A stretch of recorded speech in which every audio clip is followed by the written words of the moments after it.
जमनापुर गांव में राजवंती और राजबाला नाम की दो सास बहू रहती थी। उन दोनों को चिकन की दावत उड़ाने का बहुत शौक था।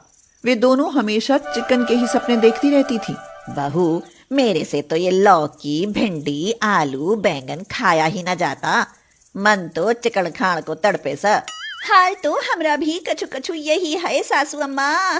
चिकन के जायके को मन बड़ा तड़पत है। ये आलू भालू बैंगन वैगन भी भला कोई खाने का चीज है?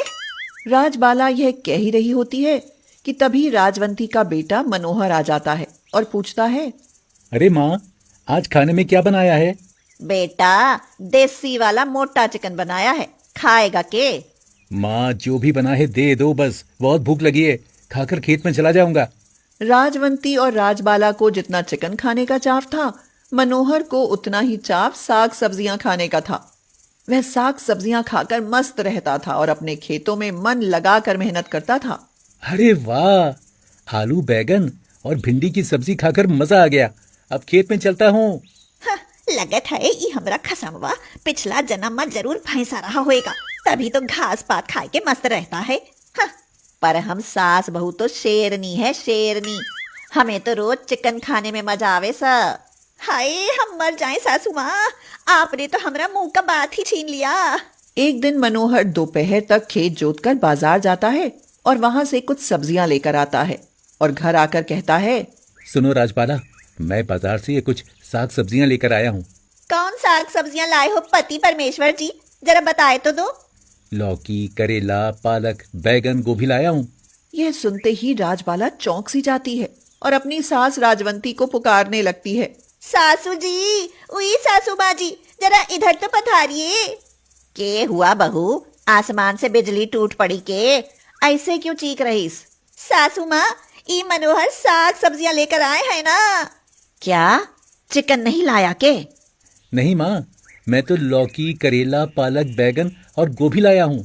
अरे कम बखत, इसकी जगह चिकन न ला सकता था क्या? यह सुनकर मनोहर कहता है, पर परसों ही तो चिकन लेकर आया था। परसों लाया था तो क्या हम पर एहसान कर दिया था? जा, आज भी चिकन ही लेकर आ। वो देसी वाला चिकन लेकर आना मनोहर जी, वो को खाए के मजा आ जाता है। पर इन सब्जियों का क्या करूं?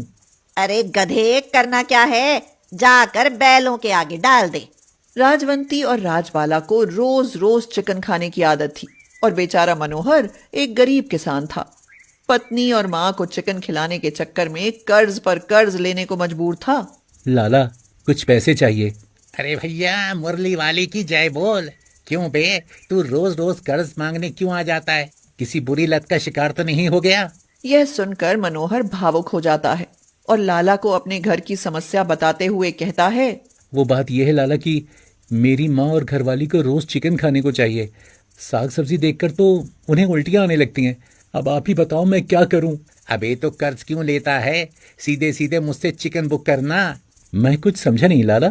अबे मैंने खेत में ढेर सारे मुर्गे मुर्गियां पाल रखे, तू रोज चिकन ले और फसल पर हिसाब कर देना। मनोहर को लाला की बात पसंद आती है। इसके साथ ही राजवंती और राजबाला को रोज चिकन मिलने लगता है। वे रोज मुर्गे की दावत का मजा लेती हैं। मगर कुछ दिन बाद जब फसल उठती है तो बेचारा मनोहर सिर पकड़कर बैठ जाता है और कहता है, लाला, क्या मेरी सारी फसल चिकन के बदले चली जाएगी? और नहीं तो क्या। अबे जानता भी है, तेरी माँ और पत्नी मेरे पूरे 400 मुर्गे हजम कर चुकी हैं मसाला डाल के।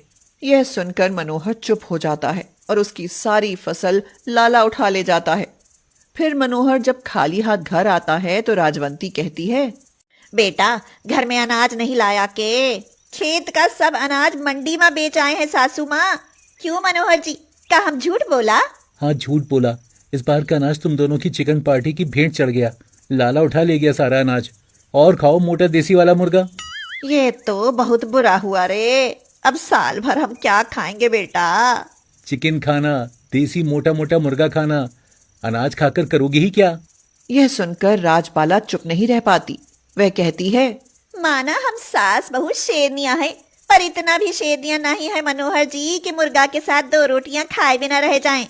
बहू ठीक बोल रही इस बेटा। अब बहुत हुआ माँ, आज के बाद मैं चिकन कभी नहीं लाऊंगा। खाना है तो साग सब्जी खाना।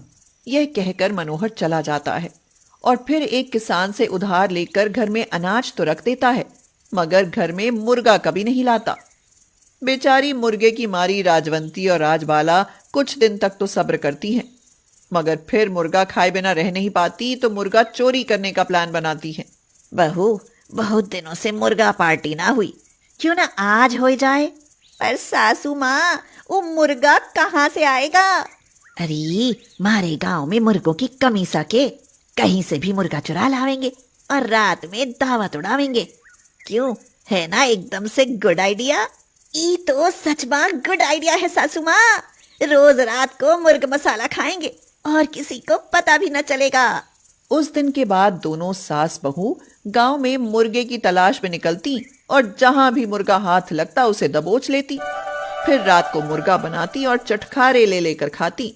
राजबाला बोली, सच्ची माँ सासू माँ, मुर्गा तो एकदम से धांसू बना है, खाए के मजा आ गया। अरे अब तो रोज ऐसे ही चिकन खाएंगे। चोरी का मुर्गा खाने का तो आनंद ही कुछ और है। सच्ची बोला सासू माँ, हमरा तो बस मसाला ही लगत है, मुर्गा तो किसी और का होता है ना। कुछ दिन ऐसे ही बीत जाते हैं। मनोहर की माँ और पत्नी दोनों कहीं से भी मुर्गा चुरा लाती और उसे रात में बनाकर खा लेती। पर कहते हैं ना कि 100 दिन चोर के और 1 दिन शाह का। एक दिन दोनों सास बहू लाला के खेत से मुर्गे चुराने का प्लान बनाती हैं। चिकन खाऊं तो निहाल हो जाऊं। बहू, सुना है लाला के फार्म बड़े बड़े मुर्गे हैं, खूब मांस चढ़ा है उन पर। तो फिर आज रात 2-4 मुर्गा चुराए लात है ना सासू माँ। तो ठीक है, चल अब थोड़ी नींद ले लेवे, रात को तो जागना ही है ना। चलो तो फिर सोए जात हैं। गुड वाला नान सासू माँ। यह कहकर वे दोनों सो जाती हैं और फिर जैसे ही रात होती है मुर्गे चुराने के लिए लाला के फार्म पर जा पहुंचती हैं। राजबाला आश्चर्य से कहती है, उई माँ, यहाँ तो एक सा एक पहलवान मुर्गा है सासू माँ। अरे तुझे क्या मुर्गों की पहलवानी देखनी है? जल्दी से कांख में मुर्गे दबा और भाग ले, मौके का फायदा उठा, फायदा। सास के यह कहते ही दोनों मुर्गे उठाकर कांख में दबा लेती हैं। पर जैसे ही वहां से भागती हैं मुर्गे शोर मचाना शुरू कर देते हैं और मुर्गों का शोर सुन फार्म के कुत्ते उनके पीछे पड़ जाते हैं। इस भाग दौड़ में मुर्गे तो उनसे बच जाते हैं, मगर वे कुत्तों से नहीं बच पाती। कुत्ते उन्हें काट खाते हैं। बेचारी दर्द से चीखते चिल्लाते किसी तरह घर पहुंचती हैं। घर आकर राजबाला अपनी सास से कहती है, ई कान पकड़ा सासू माँ, आज के बाद हम चिकन खाना ही छोड़ दिया समझो। मुर्गा चुराने में बहुत रिस्क है। बात तो तेरी सही बहू, पता नहीं अब कुत्तों के काटने के कितने इंजेक्शन लगवाने पड़ेंगे। भगवान का शुक्र बच तो गई हम। इस हादसे के बाद सास बहू सचमुच मुर्गा खाना छोड़ देती हैं।